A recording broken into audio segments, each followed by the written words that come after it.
passionate about Cleveland sports. He's going in, touchdown! Browns, Indians, Cavs, the Big Ten, and more. Cleveland is a city of champions once again. Andy and Jarid, Cleveland and beyond.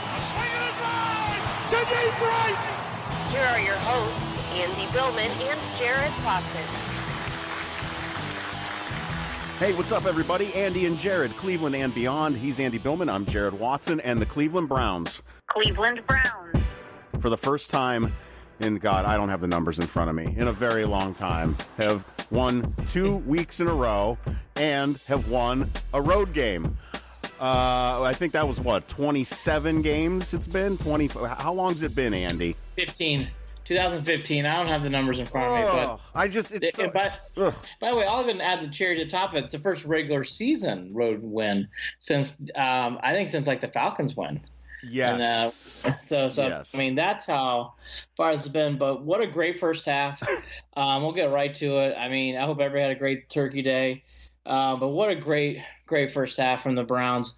Rarity to see them coming off that high flying, really on both sides of the ball. The defense was stout. They did a nice job really setting the tone early. And then Baker Mayfield and really Chubb, but more Baker. They did whatever they wanted to in the first half. To see 28 points like that in the first half for the Browns is a long time. They didn't. For that. It was what? They didn't punt until that second possession in the third quarter. Was it that long? Was that when it was? Yep. Unbelievable. That's we're living in opposite world, Andy. We're used to punting the entire first three quarters and then trying to play catch up middle of the third to the fourth. I mean, that's this was a complete reversal. That's why, to remind people, we're usually in the opposite chair. Today we're in the first chair. That's why it's so important in games. Hugh seems to be in the same chair he's been in for the past 3 years. Yeah. Well, it is the Hue Jackson Bowl. Well, it's not, and you know that it's the chair of the bus driver, correct? Is that the chair? Oh, yeah. I mean, let's just say this about Hugh. Hugh is at a very strange and bad time here in Cleveland. And what, just to see what that team was going through to what, you're saying, Jared, and I agree. The penalties. No discipline. No discipline at all. Really, the Bengals looked like they were playing in mud in the first half. I thought the kid Driscoll played a great second half. He clearly came well off the bench. Part of that was on the Browns. Yeah, that didn't really. Did that surprise you? I mean, it's a different look. You don't know what you're getting out of that kid. He's obviously more mobile than Andy is. He looked like he will make mistakes. But for the most part, he was on target. The big thing in that game that you could tell was there's a chance when it's 35-7, and Driscoll escaped a sack from Garrett, and he made the pass. And that was a big play in that game. And you could tell after that he kind of got a chance to take his breath because that first 3 and out was terrible. He was awful. I mean, he went 3 and out, and it was bang, bang, bang out. And then the Browns didn't move the ball or anything. Again, they had checked out. They were just running the ball. And that's what happened. Check out, right? Oh, my gosh. Look, the second half – there are some things to nitpick here, but, let's give a glaze of the whole second half here. And a lot of teams in sports, not just the Browns, they battle this when you're up big. And the Browns definitely battled it today. They definitely checked out in this game. Nick Chubb really had a hard time running the ball in the second half, didn't really get going. I think part of that, people might disagree. I thought having a second back in there like Hyde would have really helped at times in this game. All right, he's not here, so he can't really do anything about that. But he had 28 carries and only 80 yards. That's not a great percentage. And in the second half, the other thing you could tell too, Baker was in no rhythm. So when he got a couple passes, he only passed the ball, I think, 3 or 4 times in the second half. And all of his passes really weren't crisp. He only passed for, I think it was 260, Jared, or 257. And he just had under 250 at half.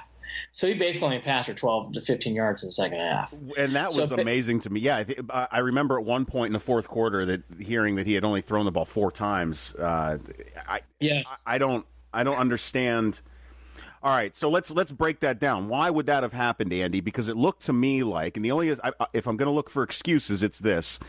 they came out knowing that they had a lead. They've got a lot of young players, and they don't want them to get overly eager or make mistakes. Not that that's been a problem. Obviously, Baker's protecting the ball over the past 6 quarters. There's nothing to really worry about. But do you think that part of that went to them thinking they could come out in the second half with a run-the-ball mentality, kill the clock mentality, yet they never established a true running game in the first half? So I feel like that affected the way that second half went. The thing is that people need to remind themselves about Nick Chubb. He's a rookie as well, and he looked like a rookie. And the offensive line, did not do enough to really get holes. And at the same time, when you're getting the load, it is very different, Jared, when you're getting the load. And he was getting the load in the second half. He was getting the type of stuff you'd see back in the 80s and 90s from Emmitt Smith, from guys, Barry Sanders. I mean, that's what you're looking for. And I think the Browns did the right idea there, but that's why, again, it's really a 2-back league. I think Chubb naturally just got tired because as the game goes on, you can't keep pumping your legs like that and getting hit. I mean, he got hit hard in the third and fourth quarter, really up until that last drive. Yeah. So I understand what they're doing because Chubb had a great first half. On the ground and in the air, he had one of the catches of the year. They're calling it the Randy Moss catch on social media sites, and it's fair. It was a tremendous catch. And Chubb looked great on the first half on the ground. But again, the second half, it's very different when you're the bell cow go-to guy to run out the clock, right? It's a different thing, and it's a skill. And it's something he will probably learn, but that's why it's important to have a Carlos Hyde there who's probably got a few more years. It doesn't probably. He has a few more years, who understands it's a different running game when you're trying to run out the clock and win. And I think that is just something when you watch this game develop, they've not been there yet. And that's why some of this, you got to kind of give the Browns a pass. This is rare to be at 28 points in the third quarter and the starters out. It's new for all of us. Yeah. Well, and that's funny. Who'd have thought in the first half that by the end of the game, Baker'd only have 26 passing attempts? Yeah. Isn't that insane? Chubb ran the ball more than Baker threw the ball, and I don't understand how that was even possible today. The only play call that bothered me, I wasn't bothered by any of it. The only thing that bothered me was not having Carlos Hyde, the offensive line not getting enough push. The only play that bothered me was the play before the 2-minute warning. Because they only had 3 seconds, you might as well have Baker pass there. Because they scrambled and ran him out, and they lost 10 to 15 yards. It's like, right, and then gave up a 35-yard punt return. Well, that's my point. Well, special teams is still an issue on this team, and this was okay. Let's go there. For everything has been positive, and then we'll go back to the first half. We sound so miserable right now too. We do. Part of it's because I've had kids with me all week, and I love my kids. I love my boys. But, when you're at the end of your week as a dad, it's been fun. Yeah, I know. You know what I mean? It's been a lot of coughing and sneezing today, and I love my boys. We had such a great week in Ohio, but, as a single dad, you're sometimes at the end of your rope. And I'm definitely at the end of my rope at the end of this trip. But back to the game. Special teams will have to be flagged here again because, as it was referenced during the telecast and is definitely shown by the depth chart, the Bengals have a lot of injuries, so their special teams unit's not a strength right now. And, boy, you wouldn't know it in this game. The Browns special teams unit, when it comes up to giving up yards, is a huge problem again on this team. And, again, it didn't cost them a touchdown, but, boy, they flipped the field a lot in the second half, especially. That kid did a great job returning kicks back.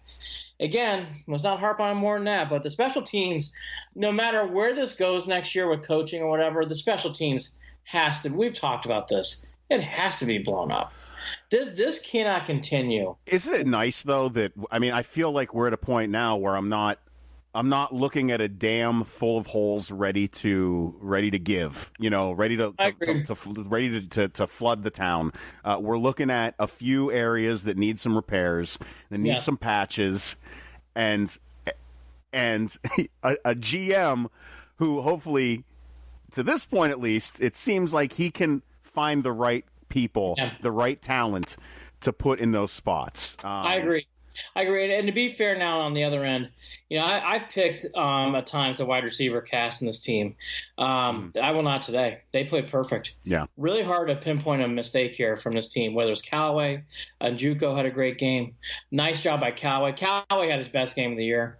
Really played well today. And Njoku had his best game of the year. They're both finding their rhythm, I think. They're confident, very confident.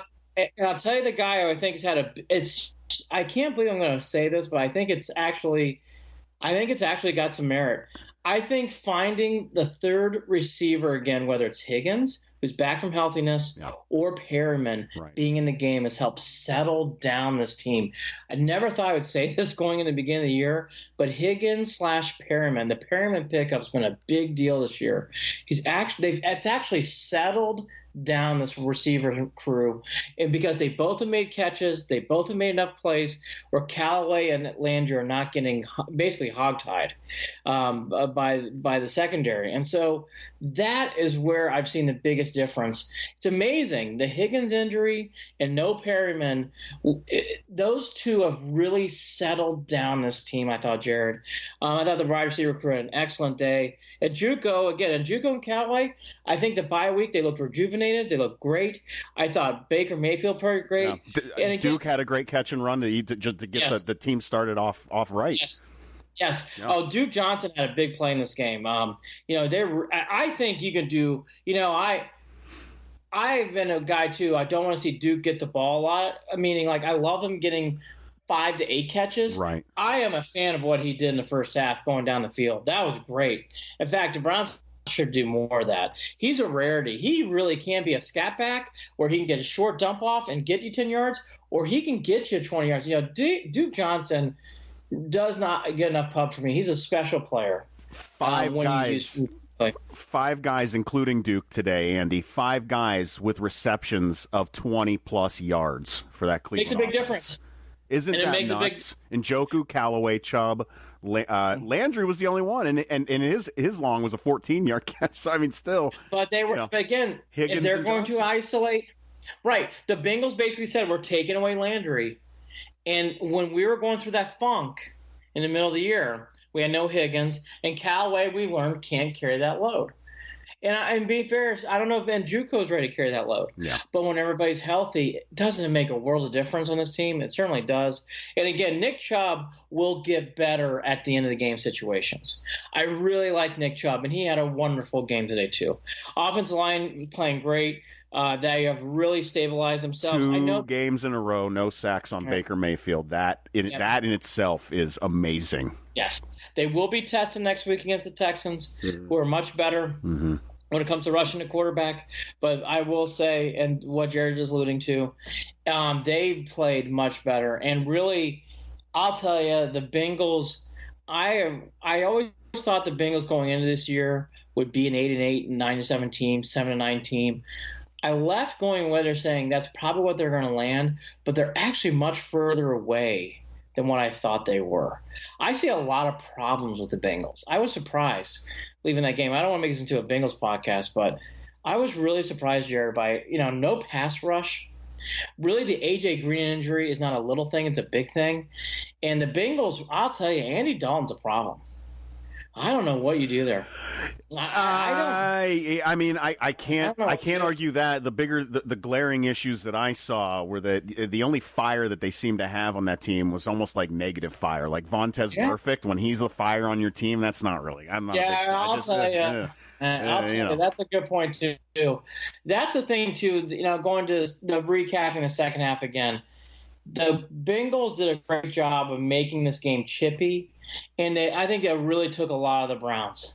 They did a nice job of making – you don't want to make a game chippy, but when you're down like this, it kind of takes away some things, I think, mentally from a team. And the Browns weren't focused in the second half.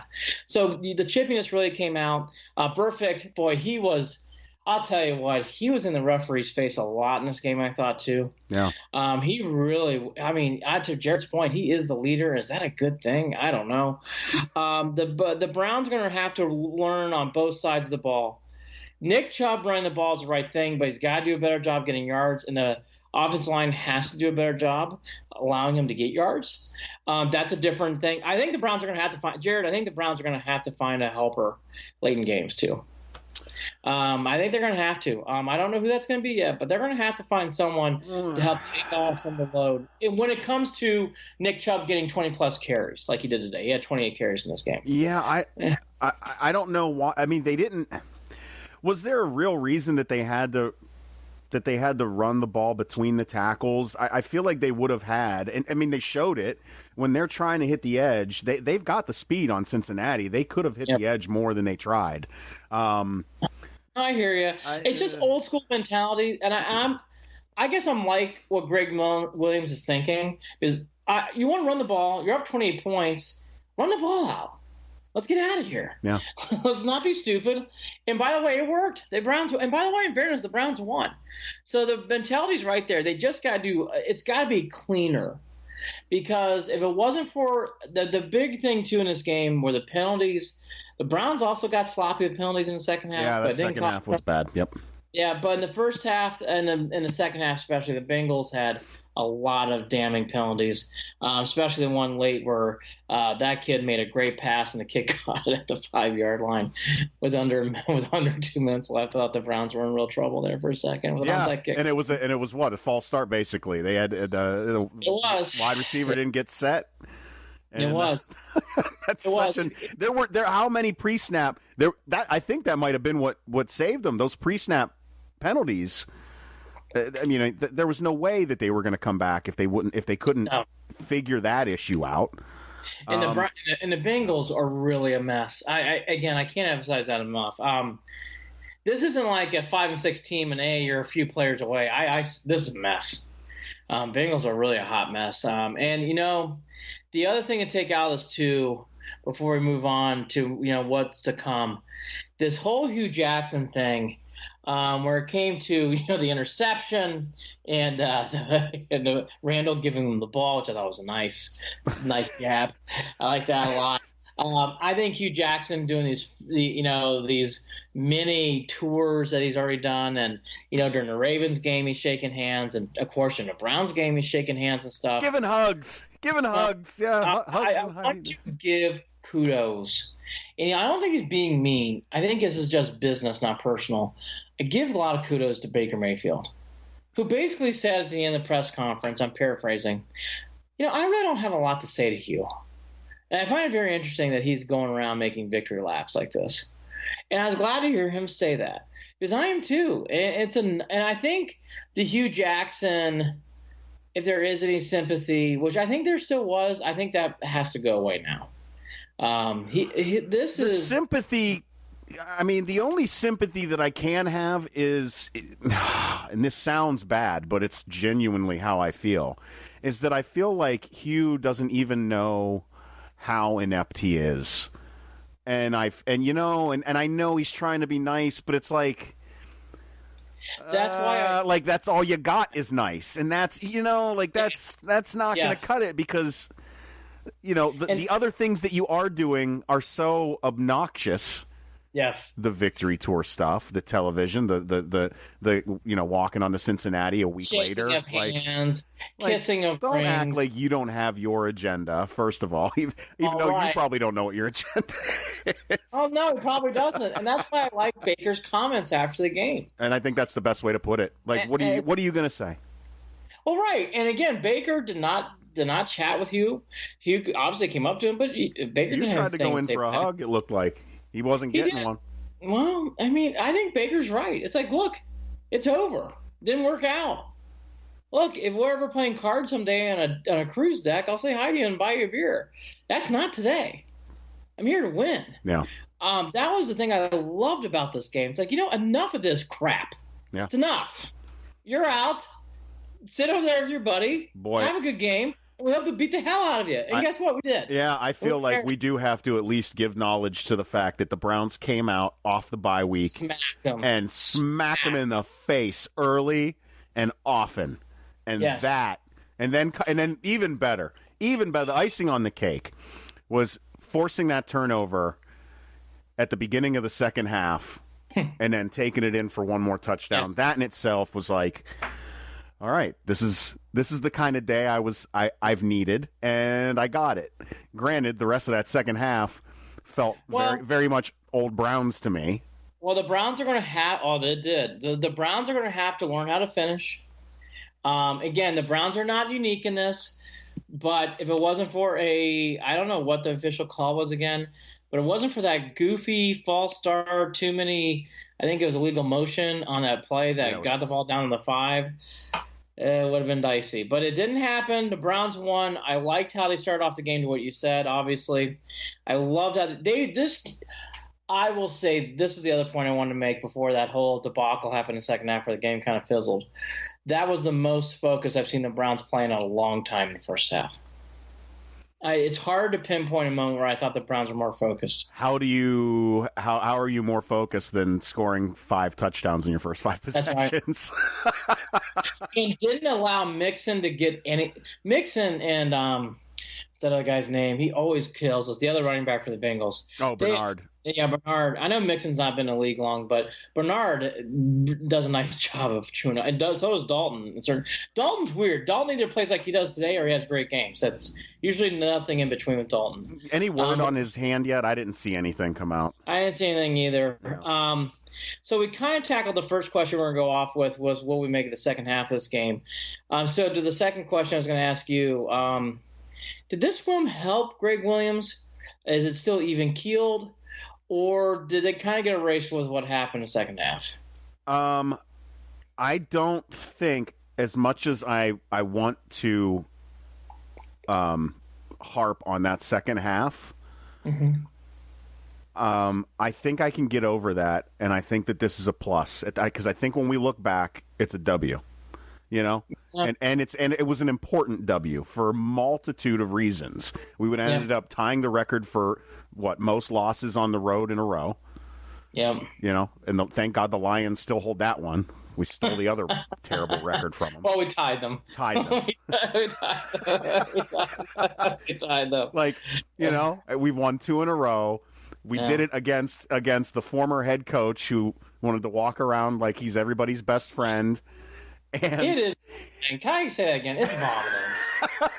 It's really gone. I can't say it without laughing at how obnoxious it is. It just is. That's why I love Baker. I will say this: the more I get to know Baker Mayfield, the more I love him. Yep. Oh, love him. Anyways. Yeah, and I think that I feel the same way. I really do enjoy watching Freddie Kitchens and Greg Williams take this scrappy bunch of young kids with a legitimate leader for the future and just go, gloves off, let's roll with it. Second half, not so much, but we can't complain. When's the last time the Browns have won a game 35-20, decisively won a game 2 weeks in a row? I mean, it's just... Again, it's hard to justify the second half because as Browns, we've not been there in a long time. I think this win does help Greg Williams. Yeah. It doubles down if he beats the Texans. It doubles down. And I mean that. If he can – see, this is what we alluded to in the last podcast. For people who really wonder where the Greg Williams meter is in my brain with what's going on with Haslam and John Dorsey, you beat the Texans – that's impressive. I tell you, how do you eat the elephant, Andy? You get one bite at a time. Yeah. One bite at a time.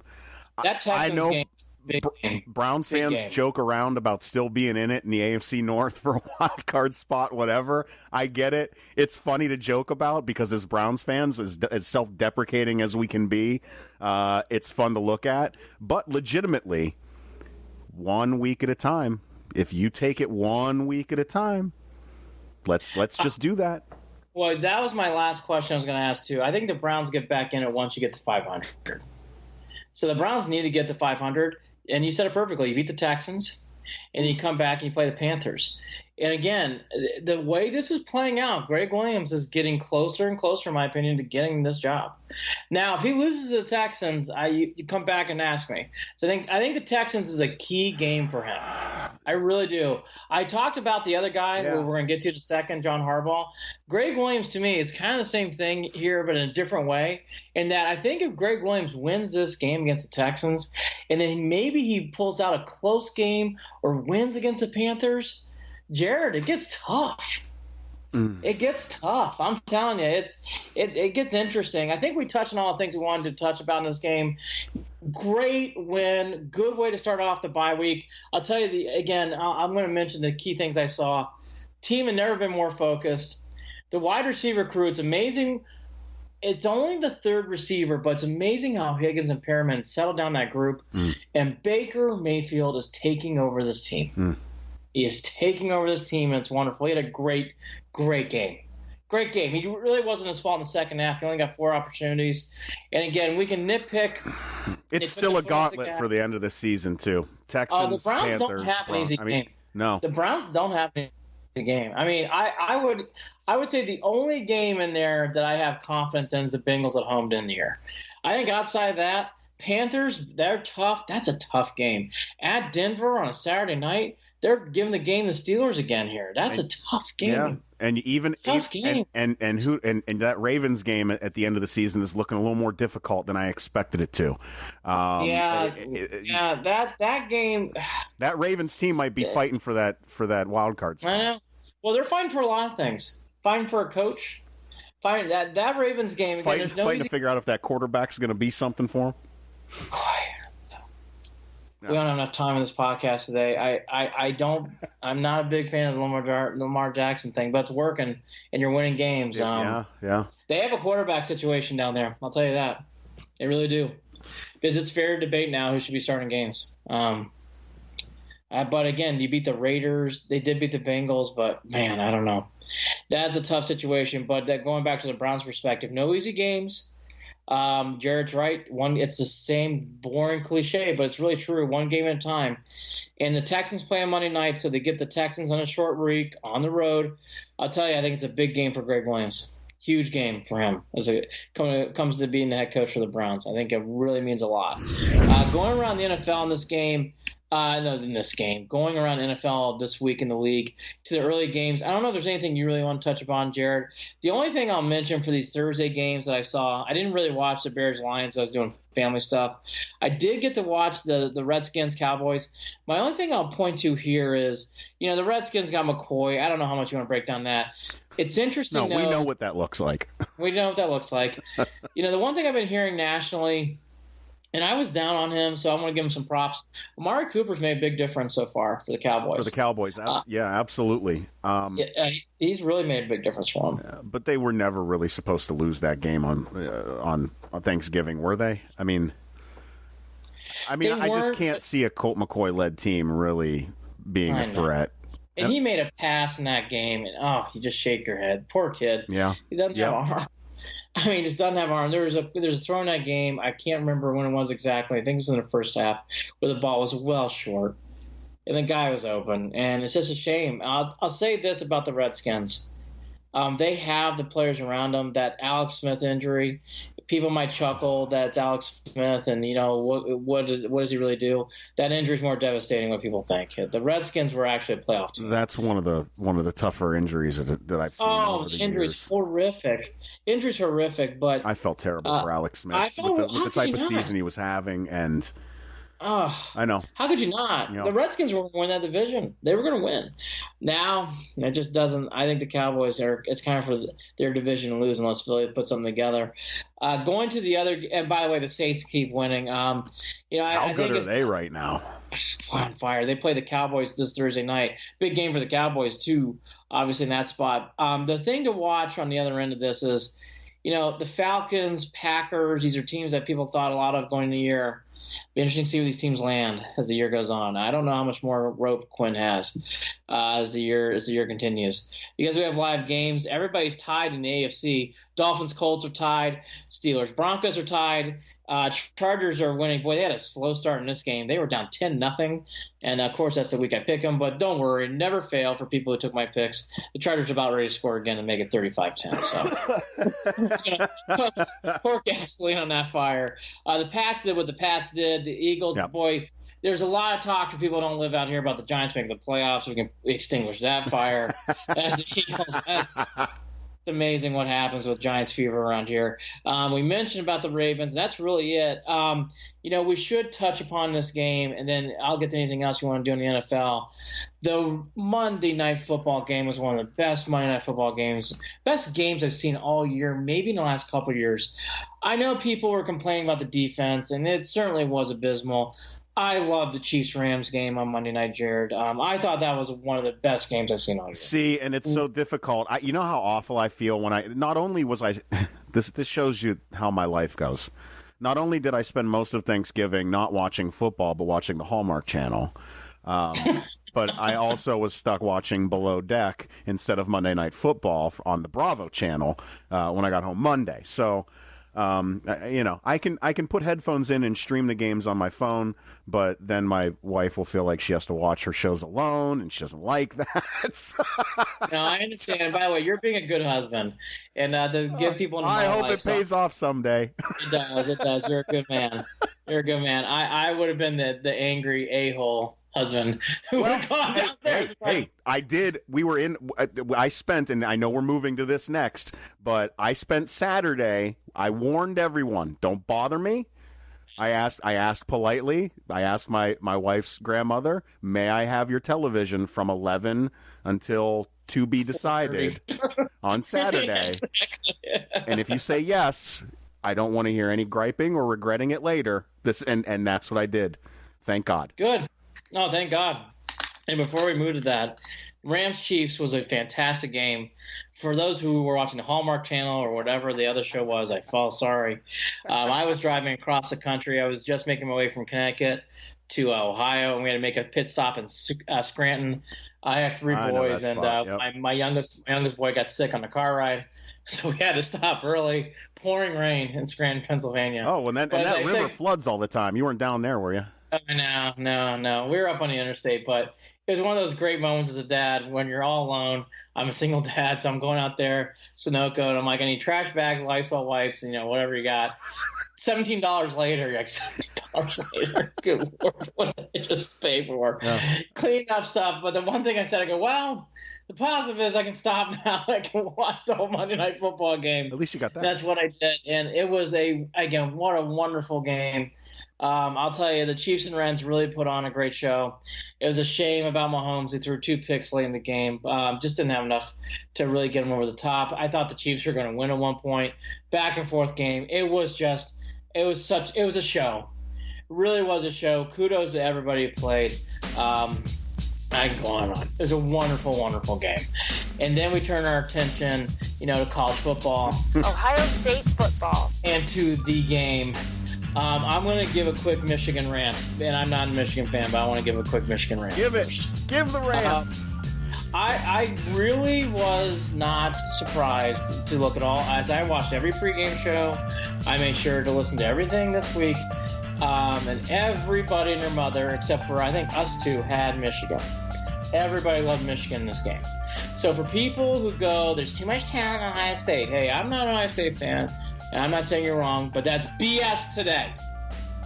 No one had Ohio State winning this game except for Jared Watson and myself, all right? I called a blowout. I called a blowout. Yes, and by the way, he was right. I called a close game, and boy, I guess, even the Michigan Wolverines can't handle this. Skip Bayless called Michigan to win and then said he's going to explain why they can beat Alabama, too. That tweet didn't age well. Did not age well. Again, the game to me that set off what what we talked about last week was the Indiana game. The Indiana-Michigan game opened my eyes to some things where it's like, Michigan's not as mighty as I thought. Mm-hmm. But even that aside, when I was growing up in Ohio, I witnessed and really became a part of the John Cooper, I'll call it the John Cooper curse. He just could not beat Michigan in a big spot. Couldn't do it. I mean, Cooper just really could never get that big win. Even when years when he had a Heisman Trophy winner like Eddie George, Timbaugh Biakabatuka would run all over him. Like, it was just amazing how I know, that it was happened. brutal. The year that they were undefeated at home, nothing could stand in their way, and they lost that game. It was a terrible loss at home to Michigan that year. This is what's now going on in Michigan, and I felt it. I felt it back in October. They don't realize, as I didn't think the Buckeyes realized in the 90s, it's going to take a lot to win this game. And now Michigan's in this spot. It's in their head. I thought the block punt was a terrible play in this game, which is obvious, but it changed momentum. This game was close, and a block punt just threw their whole it's almost like it was a storm cloud, and that was the right poke, and the rain came. And that's exactly what happened in this game. Oh, that third quarter, it was just a pull away. It was it. That third quarter did everything. And it was only 8 points when that punt block happened. Okay, it's 15, but you still have time in this game, especially while Ohio State's defense was played. I just want to say again to everybody out there as a Michigan supporter, and I respect the program, and I'm actually a John Harbaugh fan. I think he's a very good coach, but he's going to have to start figuring out this game. This was a horrible loss. This is the kind of loss that's going to carry. Because if you're not careful, you might lose this game again and again and again and again. And it's going to start getting out of control. And I'll tell you that this game really opens up the floodgates of questionability, because it isn't like Ohio State just scored 32 points and Michigan only scored 20. They scored 62 points in this game. The defense was obliterated. And they could have scored 70. They 70. I mean, when they went into victory formation with 1:30 left, they were on the 4-yard line, weren't they? I believe. Yes. Michigan has a big problem on their hands. And Harbaugh does too. And this is not – and again, they're acting like Cooper and Ohio State used to do. Well, we just got to come out and play better next year. No. You can't walk into that stadium in Columbus talking about revenge tour, wearing T-shirts, and get your asses handed to you like you did. And, I mean, Andy, I know all year, Wolverine fans that I have that I for some reason have in my life, they like to poke and they want to reach out, and I don't ever say anything. Oh yeah, that's great. Oh yeah, you guys look good. Oh yeah, it might be tough. Oh yeah, I don't know. We'll see what happens. And all I did last time we did this podcast was giggle, because in my heart of hearts, as much as I like to not say anything at the time, I knew this team was going to get spanked. This was the most complete Buckeyes game all season. And even when it was close, that Buckeyes defense was where of the linebacker, the worst linebackers in college football, all of a sudden look like the best linebacker core in college football. They showed up, they played well, and Michigan had a real chance in this game when that muff kickoff. That was exactly what the doctor ordered. The Buckeyes did get a field goal, but boy, 5 points down. I was thinking to myself, like, field goal. I was like, this is it. That's what the Michigan Wolverines needed. Here we go.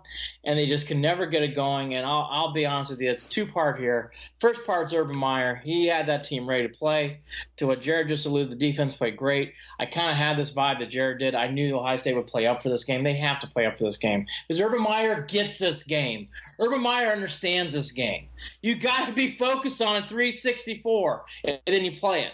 And he gets it, and I don't know what it is, but I just don't see it in Michigan right now. I don't even think they can sniff it. And then you go to the bigger thing here. The Haskins playability was great. He finally put the game together that I had been alluding to all year. I was surprised by how many people were dogging him on websites and talk shows and everything else. I really didn't think he was that far off. He played a masterful game on Saturday. He was great. He did everything he could want to in a quarterback. He made every big pass. He looked confident. He was more mobile than I've seen him all year. Yep, the team it finally came together. It's amazing. 1 2-point conversion doesn't go the way of the Terps, and Ohio State's never looked back in 4 quarters. I mean, they just smoked the Wolverines, smoked them. Andy, how does John Dorsey, who I believe was at that game, how does John Dorsey get Paris Campbell on the field in Cleveland next year? Yeah, I know. Oh, my gosh, he's a star. I'll tell you the truth, though. I know people will hype him, and I like Paris Campbell a lot. I'll tell you that, again, I alluded to this in many podcasts. I see many playmakers on Ohio State. Yeah. And I know I talked about Campbell, but I thought Hill, Dobbins, he didn't have his best game, but, boy, you saw him in space make plays. I just see Ohio State having a lot of those playmakers, to be honest with you. I know everybody gets on Campbell, and he's a star, and my God, is he great. But I'll tell you this much. Campbell's a star. And they have a lot of good players. Young on defense is a wonderful player, too. Ohio State really put together the game that I thought I thought all year with the talent on the field that they could put together in a big spot, and they did. To close out the book on Michigan for a second again, I don't want to hear about how mighty Michigan's defense or Patterson, all that stuff now gets shelved. You better beat Ohio State, or I don't want to hear from you for a while. That's where it's going to. It's going back to what Cooper used to go through. Don't want to hear it. Don't want to hear it. If you smack my Irish around next October, great. You better beat Ohio State in Ann Arbor. That's your season now. That is your season. Is Harbaugh? Does Harbaugh have to worry about being out after that? Nope. And nor should he be. The team won 10 games. You can't fire coaches who won 10 games. Can't do it. Yeah, can't do it. Them fans are getting real tired of it. Again, it reminds me a lot of Cooper. I didn't think you should fire Cooper either. You can't. How can you fire a team that's this talented, that's winning 10 games a year? It's what we used to say about Cooper. You can't fire him. You cannot fire Harbaugh. But I'll tell you, Michigan's got a lot of mental hurdles to go through. And I don't want to hear about the talent thing. I don't want to hear it. I've heard that a lot from people already. I don't want to hear that today. I don't want to hear it. I know Ohio State's got a lot more talent. What did Purdue do against Ohio State, Jared? What did they do? Ran all over them. Oh, it was painful. What did Maryland do? What did Maryland do? Yeah. Oh, against that defense, ran all over them. Ran all over them. It's all about mentality sometimes. I'm telling you, it's a mental hurdle with this team. And it's going to be a big topic, and it should be starting now for the next few weeks. And it should be a topic in August. It should be a topic on August 31st. And again, if Michigan wins their little bowl game and they win the Citrus Bowl and they come back with a basket of fruit, I don't want to hear it. How's that Michigan game coming along, Coach? It's about that now. That's the game. I mean, honestly, I don't want to hear about Michigan and all this stuff. Because again, that game is now in their heads. Michigan's got a problem. They can't beat Ohio State. Can't beat them. No. Question. Uh-huh. With Ohio State sitting at 6 in the AP poll right now. Yes. What do we think? What do we think it's going to take for them to bump up into that fourth spot? Because I see them getting into the fifth spot. I don't know that I can see them getting into that fourth spot. We closed the book on Michigan, now to Ohio State. So here's the thing for Ohio State now. The game itself, we kind of tacked into wonderful game to play all that, blah, blah, blah, blah. Now you got Northwestern and Oklahoma. Let's put Georgia aside, and here's why. Georgia plays Alabama, okay? You got to take that game for what it's worth. And what I mean by that is those two teams are going to be 1-4 when the playoff rankings come out. And more than likely, I think Alabama will probably win that game. Georgia has enough talent to win that game, but okay. So they're probably going to win that game. Now, if Georgia wins that game, everything I says here changes. But let's assume that's a scary thought, by the way. It is a scary thought, and it's in play. The game's in Atlanta. Oh, yeah. Georgia has talent. You never know. But and they're not afraid of Alabama. But by the way, neither was Auburn, and Alabama toyed with them. Okay? So I'm just telling you from what I'm saying, Alabama's really, really good. All right. So let's just put that aside for a second. Alabama beats Georgia, so Georgia's out. What I see here is you got the definition of eye test. Oklahoma's going to be playing Texas in a rematch, and then OSU has Northwestern. when it comes to talent and when it comes to speed and when it comes to playmaking ability, is there even a question Ohio State's got more? Of course not. So Ohio State really beating up Northwestern is important. Oklahoma has no excuses. They have to beat Texas. Have to. Now, if they only win by 7, I don't know if people care as much. In Ohio State Northwestern, I think they do. I think the bigger thing here is, Jared, Ohio State has to win big and pour it on them, and I don't know if that's going to be easy with Northwestern. And that's my thought. If they can stay up for that game, if they can bring that intensity to that championship game, that Big Ten championship game, they'll win handily. I mean, I don't know that it'll look like that. What was it, 55-0 against Wisconsin a few years? Honestly, I think it's in play. It's in play. It's in play. I'm telling you, it's in play. But Northwestern is so well coached. Northwestern has a knack of hanging around these games. They never win them, but they hang around. They're very scrappy. They're well managed. They do the right things. Can Ohio State put that aside? And by the way, they really didn't make any big mistakes outside that one muff pump and one muff kickoff. So that's where it comes down to. And in Oklahoma, everybody should say, a little mental, whatever you do, whether it's a prayer or mental juju or whatever it is you do in life, to Tom Herman. Because Tom Herman is going to play a big role in Ohio State here. What happens?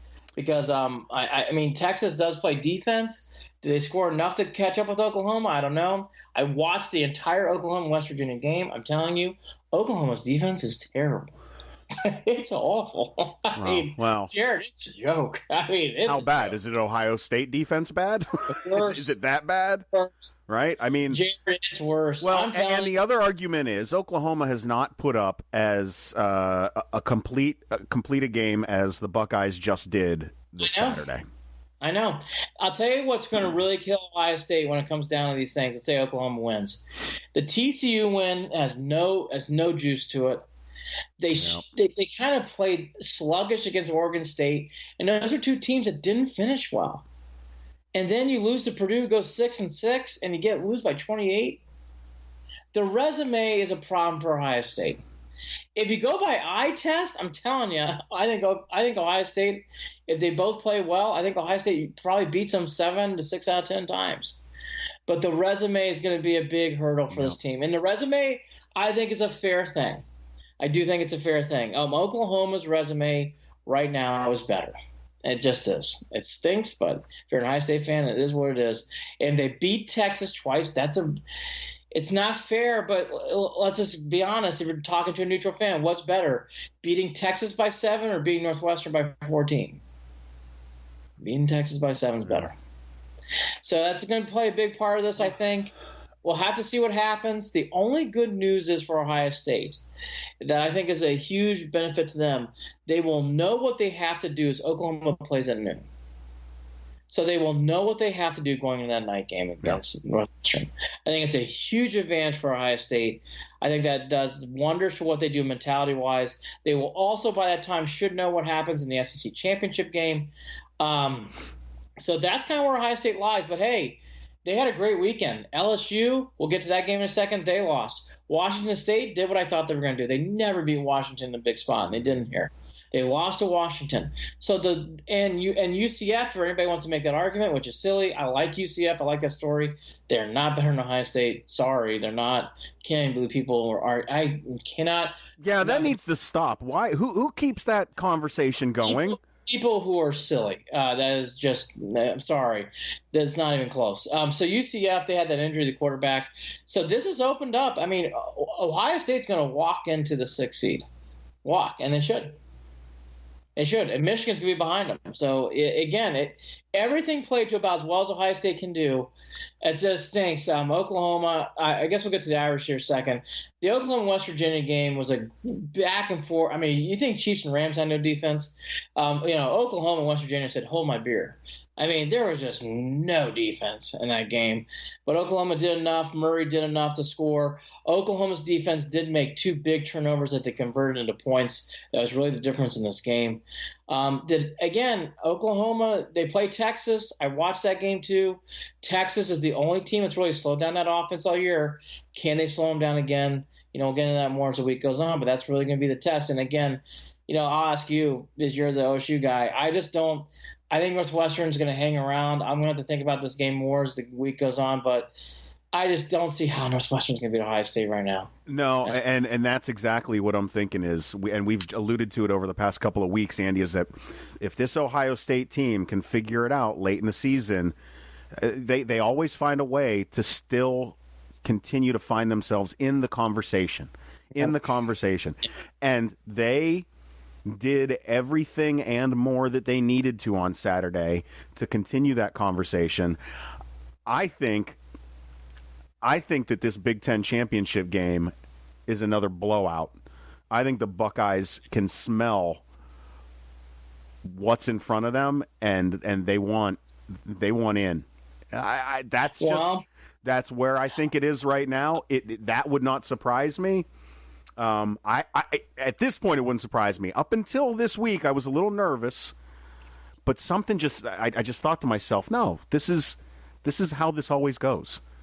Well, I'll tell you this much.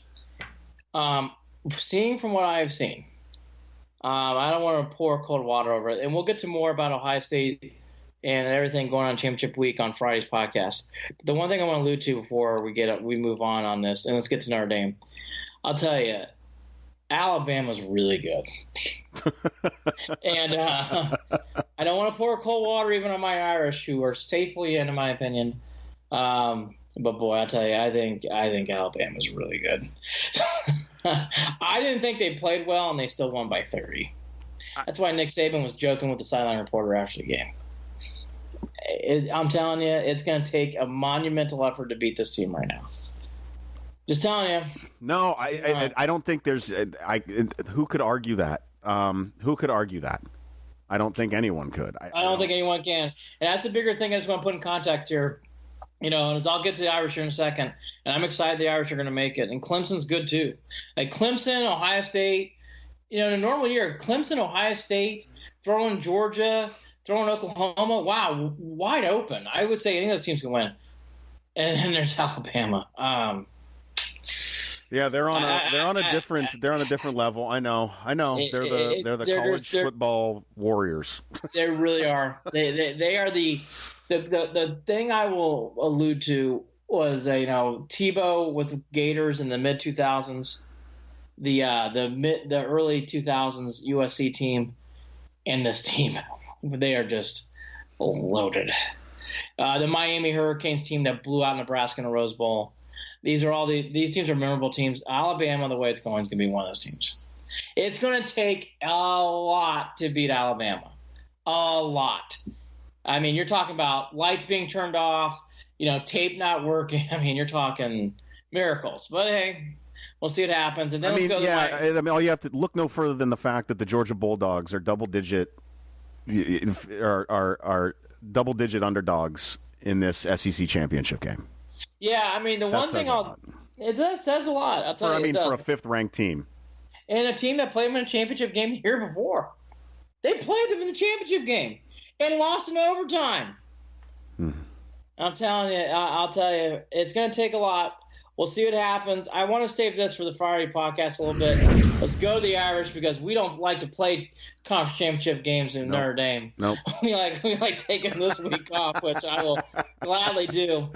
All right, there's really not a lot to discuss here. If you're an Irish fan like myself, this was your typical annoying USC hanging around. Larry Smith, Lane Kiffin, Helton, they're all the same. They're not good enough, but they're just making enough plays. The quarterback was hot in the first half.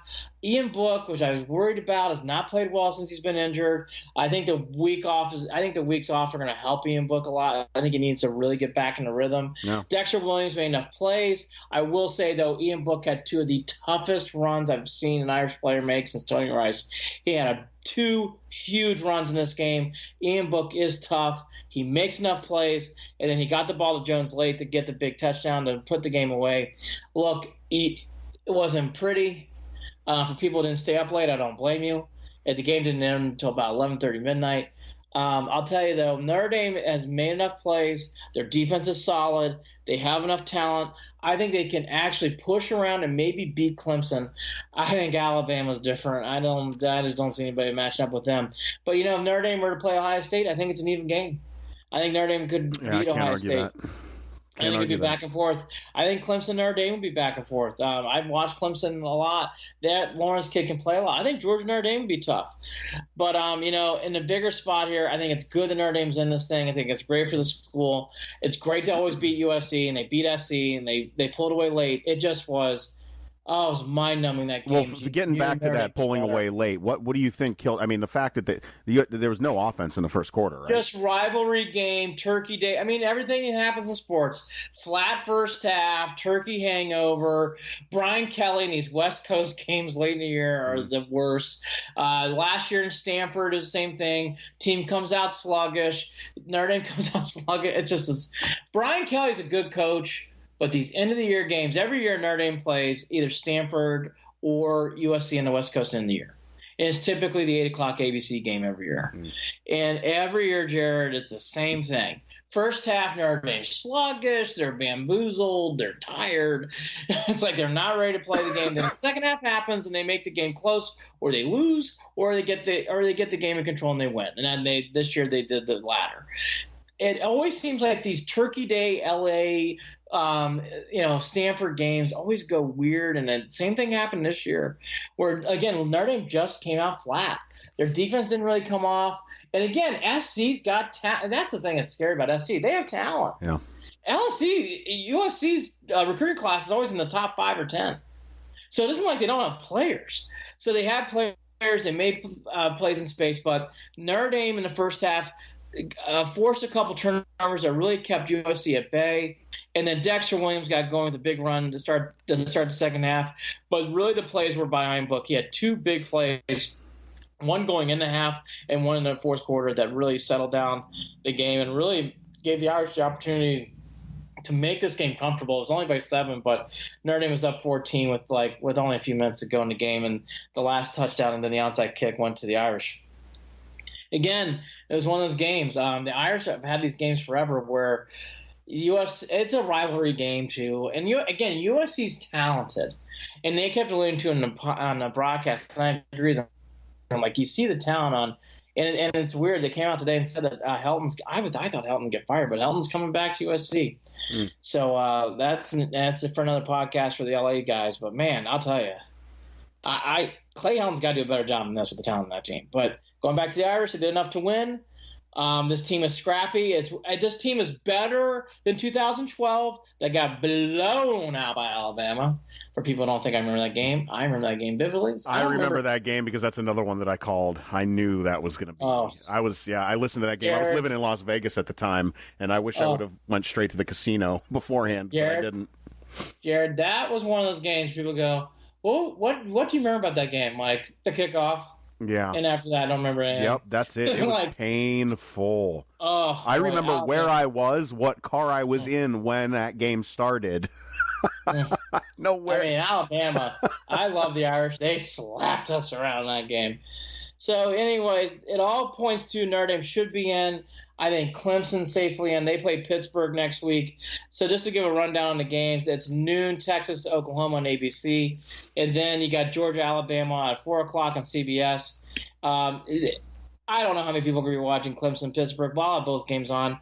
Clemson, Pittsburgh at 8. And then for everybody else, it's, and then myself included, it's Ohio State, Northwestern on Fox. Pittsburgh shows up for these games, don't they? They're scrappy. Again, it's another team that's scrappy. And again, Pittsburgh has athletes. And when you have a team that has athletes, you got to take them seriously. Clemson, though, only a slight favorite. 25 right now is the line to take.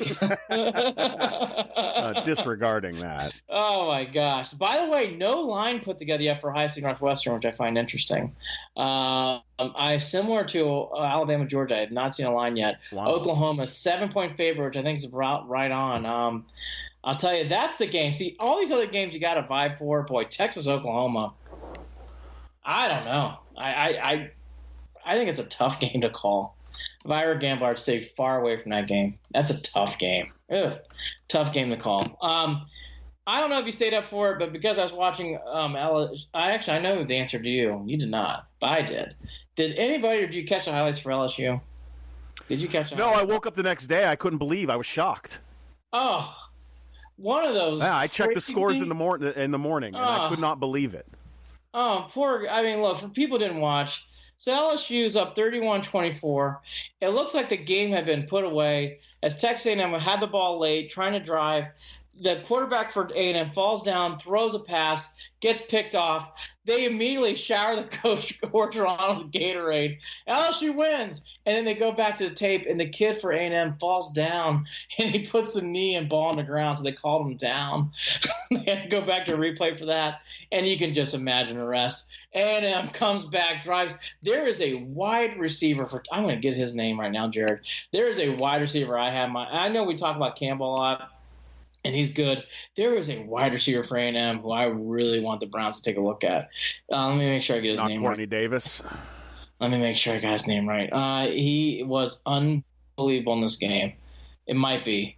I think is he 13? Number Kendrick one. Rogers is 13. Yes, that's the guy. Okay. He is unbelievable. He is a star. Oh, my God. Yes, 13. He is going to be what is his height? Yeah, he's 6'3", 210. Yep. Oh, sign him up. Yeah. Well, anybody 6 foot and above as a receiver, I think Browns fans would be happy with something like that. Yes, he is a star. I mean, I was salivating after this game, like, who is number 13 for Texas A&M? I will like to see him in a Browns uniform. Great game. I felt terrible for LSU. This was the highest scoring game in college football history. Great. Again, for people who love defense, turn away. But boy, wonderful game, back and forth. Felt terrible for LSU. Felt terrible. Couldn't stop this team. And again, it was one of those games, we all think we have terrible losses. LSU, when your coach gets Gatorade and you still lose. Terrible. I couldn't imagine. I'm glad I didn't see that because that's cringy. I would have felt awful. Oh, terrible. We kind of touched on Alabama. South Carolina did give a game to Clemson, but they are just too good. So Clemson put away that game late. We kind of tee up the other games. That's really college football, and I'll tell you, it's amazing. We had all this stuff happen this week, and we didn't talk about LeBron coming back to Cleveland yet. Nope. We haven't talked about it yet. Cleveland Cavaliers. I was really happy. What a great week for the Cavs. I know they didn't win every game, but I thought, what a wonderful week for the Cavs. They've got fight, and they're figuring out how to play with each other, and and Tristan Thompson is continuing to be a leader. He's turned into a good defensive player, and he is the Colin Sexton is surprising people. He's hitting jumpers when they're forcing him to. Yes, 20 plus games, and we've dogged him, but boy, I won't today. Chetty Osborne had a great week. Chetty, look, he played well. Rodney Hood didn't have a bad week either. No, Clarkson is a beast. I'll tell you, the Cavs have got a little gutty team here. Now look, as teams take him seriously, we'll see how this continues. Right. But I'll say early on, because the Lakers definitely took the Cavs seriously, and the Cavs almost won that game. That was a game, Michael. Was this just a one-game deal? You could tell they got antsy in the last couple minutes of that game and let it slip away, forcing up shots that they shouldn't have. Some turnovers, I think, late and that ruined their chances. It did. I'll tell you what, though. When you lose that game and then you go 2 days later and win in Philadelphia, that was huge. Hey, Philly hadn't lost all year. Yes, and that game was in doubt, and the Cavs pulled away to win that game. So what Jared's saying is right, and they came and flipped it on them. I didn't get to watch the second night games. I was driving back in the car, but what a great win! I did watch the Houston game. That was the game where on a back-to-back. to win Houston. I mean, Jared, who had that in their parlays? Well, you know what they did? They took advantage of a Houston team that is really, talk about struggling to figure yourselves out. Yeah. This team, I'll tell you. This is not your yesterday Rockets team. Now, I'll tell you what, Mike D'Antoni looks like he's about ready to collapse. And it isn't like Harden did not try. Harden had 40. Yeah, don't get me wrong. There's no way that the Cavs should have won that game like they did. But that's wow. I don't know. We were joking about the Cavs getting to 10 wins this season, and they're at 4. They might. Well, we'll see what they do tomorrow. Well, I'll say this. You kind of alluded to two things that I was going to hit on. This team finally has a leader, and I would never guess it meant Tristan Thompson. I want to tip my cap. I try to take credit for things I could feel and I could predict. No, Tristan would have been my last guess. No, if I'm being honest with you. I even thought early in the year with the way the JR was, I thought it would be him. I thought it was going to be Kevin Love. I thought it could have been a couple other players. Boy, I was wrong. It's been Tristan Thompson. That has settled down this team, and Sexton is what I thought he was going to be. I saw Sexton play live at Alabama. I think that kid's going to be a great – I don't know if he's going to be a first-teamer, second-teamer, but he's a good pro. He's a good player. And once he figures out – and that's the thing I've been watching about Sexton. I don't think his defense is that great yet. Once he learns how to play defense in this league, Jared, I think we got a good player here. I really do. You can tell right now he's putting his effort and energy on offense, and it's paying off as the Cavs are winning games. And then again, Chetty Osman, I for how much I dog you, buddy, I do love you, and you had a wonderful week. Really played. He was outstanding in the Laker game. Well, and you're keeping him in that 20 to 25 minute range. Big difference. But what is this? Let me ask you this then. What do you think about? And I don't know enough about David Nwaba. Nice player. But now he's getting a lot of the minutes. Well, here's the thing I would say about Nwaba. He plays with energy. He brings something to the floor. It's athleticism. And he forces things to happen. And what I mean by that is he's always around the ball. Yeah. He's hustling. He's doing the little things. And you kind of need a player like that. And I think that's going to – I don't know where that goes long term. But in the short term, they're doing the right thing because – let's be fair. Like, the Cavs aren't grabbing anybody's attention, and nor should they.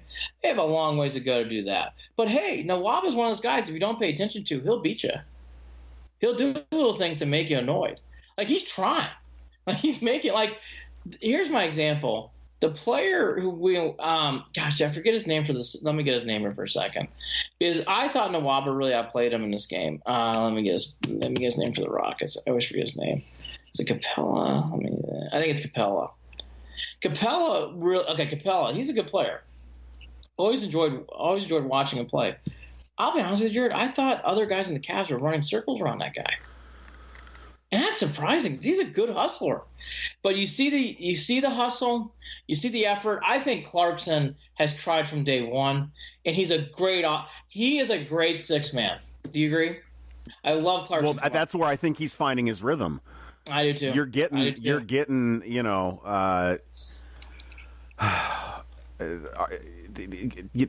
getting points out of him with a team that desperately needs shots to be made. Yeah, I'll tell you the thing that's going to be tough now for the Cavs, and I don't think it's a bad problem. I don't know how you trade Kyle Korver if you want to keep winning.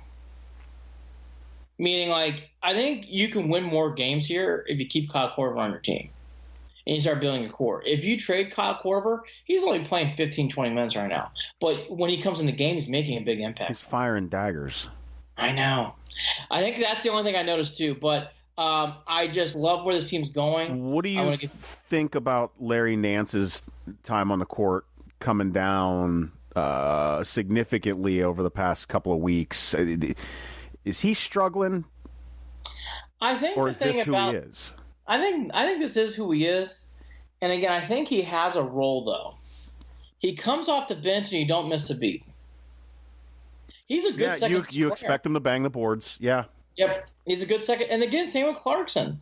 And that's not a bad – people take that to be a bad thing. It's not a bad thing. No. You guys can come off it the gives bench. them depth. That's my point. Like, it's a good thing to have.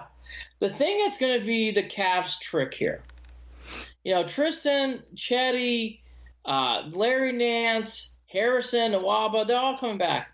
Sexton, they're all coming back, right? The Corbers, the Rodney Hoods, the George Hills, those are the things they're going to have to figure out here as time goes on.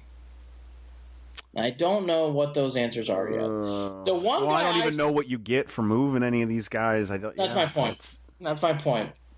Those are the guys I kind of circle. I'm like, I don't know. Like, I think right now you can't trade Tristan Thompson unless you're really ready to tank.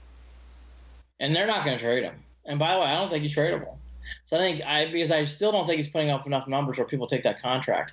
But by the way, let's be fair to Tristan Thompson. What did he do last game? 16 and 20. 20 Dennis Rodman like numbers. Pretty good. It's exciting. What, man, these are the rebounding numbers that we. Why now, Tristan? I know. There have been times where he's been on the court and it looked like he was getting pushed around over the past 2 years. I know. Pushed around. I'm going to say this. Let's enjoy this right now. I think it's great, and let's hope it can continue. Because they still are not out of the danger zone yet. No. They need to continue to play like this to be more consistent. But, hey, I mean, they have 4 wins. They're 4-14. It could be worse. Could be worse. They had a great week. To win a back-to-back against – I mean, Jared, if you would have asked us last week, would they win a back-to-back, either one against Houston and Philly? I'd be like, one would be nice. They won both. Just a good week for the Cavs. I'm surprised that they've won a back-to-back at all this season. I know. In a road and home. Just amazing. Now, we're kind of burying the lead. I loved the whole LeBron thing. I love the reaction from the fans. I'm glad he did so much for the city. I love the tribute video. Yeah, I thought that went about as well as it could have possibly gone. I was happy for him. And I think that the conversation that comes up throughout the week over that video and how it was done is the questions of where was Dan Gilbert. And in my opinion, I think it was done exactly as you said, the right way. Let it just be a LeBron thing and just let that go. Because as soon as you see Dan Gilbert, it changes the entire dynamic of what's going on with that night. Well, Dan, people need to remember, too. I think people get too caught up in things. It's the day before Thanksgiving. I know he's a billionaire. And I'm sure he can fly anywhere in the country. But there are even people at that level who go, hey, I don't want to travel. I just want to be with my family. Yeah, well, I'm not beating him up over it at all. And that's a great point, is that the time of year, too, it's easy to, like, take that into consideration. I think he would have been there if it was a normal night of the week. He supposedly had a family reunion. He had and by the way, Thanksgiving week, my gosh, what a big deal. So I just think that I agree with what you're saying. I don't think Gilbert, I didn't even think about it until you mentioned it. I'm just saying it's not a snub. So I'm not. It's just not a snub is what I'm saying. Yeah, I don't think it was a snub at all. Okay. I see. I see what you're saying now. Yeah, it's not people. I think they need things to talk about. You need headlines. I mean, come on. Yeah, I guess so. So I don't think it was a snub either. And by the way, I don't remember him being. I didn't see him at any moment during the Rockets game either. So it wasn't like he came back for the start. That's the thing. Like, Gilbert misses quite a few games. He's not there. He's not there night in and night out. So I agree with Jared on that point. I just thought, though, to the overall thing, I thought that went really well. And I was very, very happy for everybody. I was happy for LeBron. I was happy for the Cavs. Happy for everybody. That really worked out well. I thought it was proper, the tribute he got during the game. I liked it. Positive, right? I made sure, Andy, the way that I watch this game, because I'm still, it's weird to me. I don't like seeing LeBron in a Lakers uniform. I just waited. I just waited until the second half, started watching a little bit, just to see how well the Cavs would be able to hold up in that situation. They looked great throughout the entire evening. And, the fact that they were going against the Lakers in a game they probably didn't expect to even be in, against the greatest of all time. And they nervously let it slip away at the end of the game, and that was fine with me. I didn't have Yeah. I let the game in and I let it out like a bad thought, like. That's pretty funny. That's the only way I can look at it. That would have been the full circle moment for us Clevelanders, was actually beat LeBron. But that didn't happen. I thought they gave it every bit of effort. I thought they really played well. I just am glad it wasn't a blowout. And I hate saying something like that, but it's true. I just did not want to blow out here. So the blowout didn't happen. Again, it checked all the boxes. I wish the Cavs would have won. That's the fans stayed hyped, and the fans got a show. I mean, it was a good game. No doubt. All right, to wrap up a few things here, then we'll head off into the week here. The NFL, the Steelers and the Broncos are now tied. I was just telling this to Jared before this started. I can't. Boy, Bengals to a point, but boy, Ravens, Steelers, Broncos, just rotate them. I can't stand any of them. Yeah. So when the Steelers and Broncos play, I just hope for a tie. But it's 17-17 right now. The Dolphins are beating the Colts, which is a surprise to me. The Colts would be backing up what they did the week before, and then the Chargers have safely put away the Cardinals. Cardinals are a terrible team. It's amazing they were up in that game 10-0. I guess they had too much turkey on the Chargers in that game. Just some quick hitters here, real fast. I didn't watch a second of it. I'm sure you did not either. But the Phil Tiger match is not good when the major headlines are broadcasting issues. I am all these things. I laughed. It's almost like karma, It seems like it's some greedy, overzealous folks that thought they had a great idea, and the whole thing turned out to be a complete mess. I didn't watch any of the match. I wasn't going to spend the $20, but congratulations to all of you who did, because you're getting the refund that you're owed because of what? Bleacher Report ended up streaming it on their website, the entire match? There were some issues with Bleacher Report streaming. I'll just say this, who used to work at a major network, that is embarrassing what happened. Oh, yeah. And I feel for some of the people at Turner. So I've been in similar things, but we've always pulled them off. They did not in this case. I just feel for them, because it's a major headache when something like that doesn't go down. And to what Jared was kind of alluding to, it's a major money loss. It's pay-per-view. That's all you're doing is you're just selling a match. So that's a major money loss. I'd be doubtful this happens again, but we'll see. People sometimes try to do it again. I just think the whole thing came off very flat and uninteresting. If your major headline is people can't watch the broadcast, dicey. We'll see what happens. Phil did win for people who were watching, and they had all these side bets and stuff. But again, I didn't find any of it very interesting when it came down to core stuff. Duke, who everybody thought was going to rip through the tournament. I don't know if you watched it, Jared, but I did. Gonzaga won. Gonzaga looks really good early. Very talented team over there. Any of this. I poked in for some Ohio State basketball a little bit, and I'll probably start watching them more as the season goes on, progresses. They're good. Yeah, and that's exactly. They're good. It's nice to see. I was always a Thad Matta fan, and I didn't know what they were going to do, and yeah, I guess they've figured it out. The touch on that, I'm a Thad. I think Thad Matta's. I don't know where he's at right now, but he can coach. Folks. I didn't dislike him as much as folks in Columbus did at the end of his tenure. I agree. I was surprised by how that ended. Thad has an Indiana background, so I kind of knew where he came up from. He can coach. Yeah. But we'll do the Thad Matta thing for another day. But OSU does keep winning. Gonzaga looked good. Duke finally got humbled, so it is possible to beat Duke. I hate to do this, but I do want to mention this because it kind of got hidden. The Yankees made a trade that's not good for people like myself and you who can't stand the Yankees. They traded for that guy Sexton, the left-hander from Seattle. They did not give up they gave up Sheffield, but they didn't give up like any of the bigger names that get him either. He's a big lefty who gave all sorts of issues to the Indians last year, and I don't know, Jared. These are the kind of trades that drive me insane as a baseball fan. I just don't like these kind of trades. And the Yankees got him and that's kudos to the Yankees. And again, this is where when I hear Seattle fans, we don't win. These are the kind of trades, in my opinion, that keep you where you are. Because you didn't get the big player you should have gotten that trade. The Yankees have tons of. Is he just a big arm out of the bullpen? Sexton's a starter. He's good. He's good. I'm telling you, the Indians last year couldn't hit him. I just find that to be so frustrating as a fan. I just find him to be so frustrating as a fan. That's a big trade that kind of got, I'm telling you, it kind of gets lost in the weeds this time of year. James Paxton, a lot of people, I'm not saying Sexton, I'm sorry. This is the tryptophan hitting. James Paxton, not Sexton, Paxton. Thank you. I think it's Sexton. You know, I was thinking Sexton was Richie Sexton. Well, I had Richie Sexton on the mind as well. I had Richie Sexton on the mind. But there's no T in his name either. No, there isn't. But James Paxton's his name. I'll tell you again, Paxton was a thorn. I really liked when he pitched last year.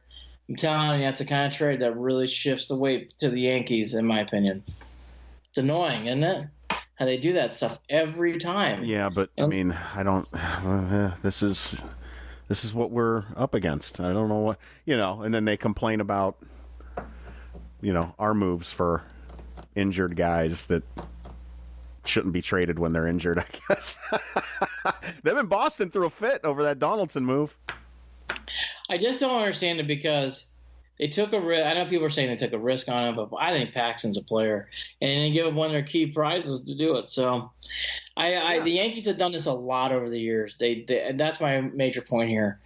They always seem to be like, we're not going to give you Torres. We're not going to give you, who's the kid we used to have in our organization, the redhead guy, who's a good player for us, who we traded away for Andrew Miller, anyways. But they're going to give up Sheffield. It's like, man, he hasn't even made the majors yet. When you want one of those guys who can play for a guy like James Paxton? I don't know. I thought that was a bizarre move for the Mariners. And by the way, good move for the Yankees. I thought that was a proper risk. They really need starting pitching, and he can give them length if he stays out of DL. I thought everything else was kind of minor. I saw nothing on the Indians. Nope, nothing. We touched on the big stuff. Great win for the Browns. The second half is what it is. They'll learn how to handle that better. Michigan, don't want to hear from you. Harbaugh can't win a big game. Ohio State now, they go into the spotlight. Great win for Haskins and the crew. Urban Meyer really outcoached and outfoxed them. And now it comes down to a couple more games here. We're on Saturday. Can Oklahoma beat Texas? Can Ohio State do enough to impress the community to beat Northwestern? Those will be the questions leading up this week. Andy, enjoy your week, man. Yeah, this is the hardest week, in my opinion. I don't even mind the week after New Year's Eve. I think this week's the hardest. I think this is the hardest week to get back in work group. Thank you. Same to you. It's a hard week. I'm not looking forward to it. Every time I think that my cramming and everything is done, I'm not at all. I'm not. Like I've got to go and do some more quizzes and stuff right now, so I'm gonna go and jump on that. And yeah. So cool. Yeah, exactly. At least I can wake up tomorrow and go to my 2 classes celebrating a victory Monday. At least I've got that.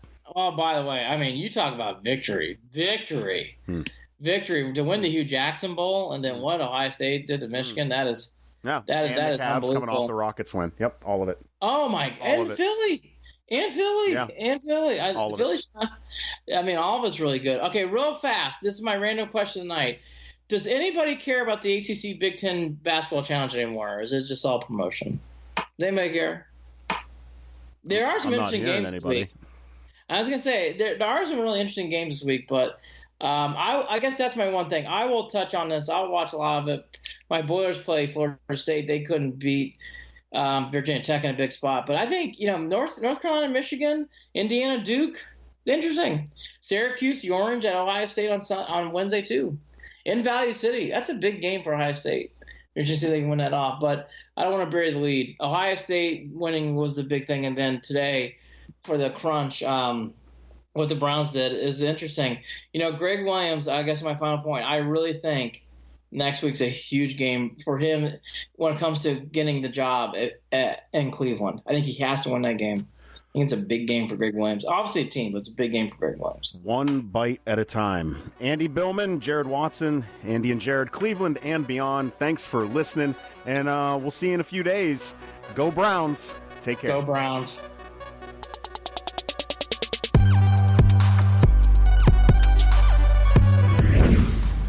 Hey, don't forget to follow Andy and Jarid Cleveland and Beyond on Facebook at facebook.com/Cleveland and Beyond, and on Twitter at CLE and Beyond. That's at CLE and Beyond on Twitter.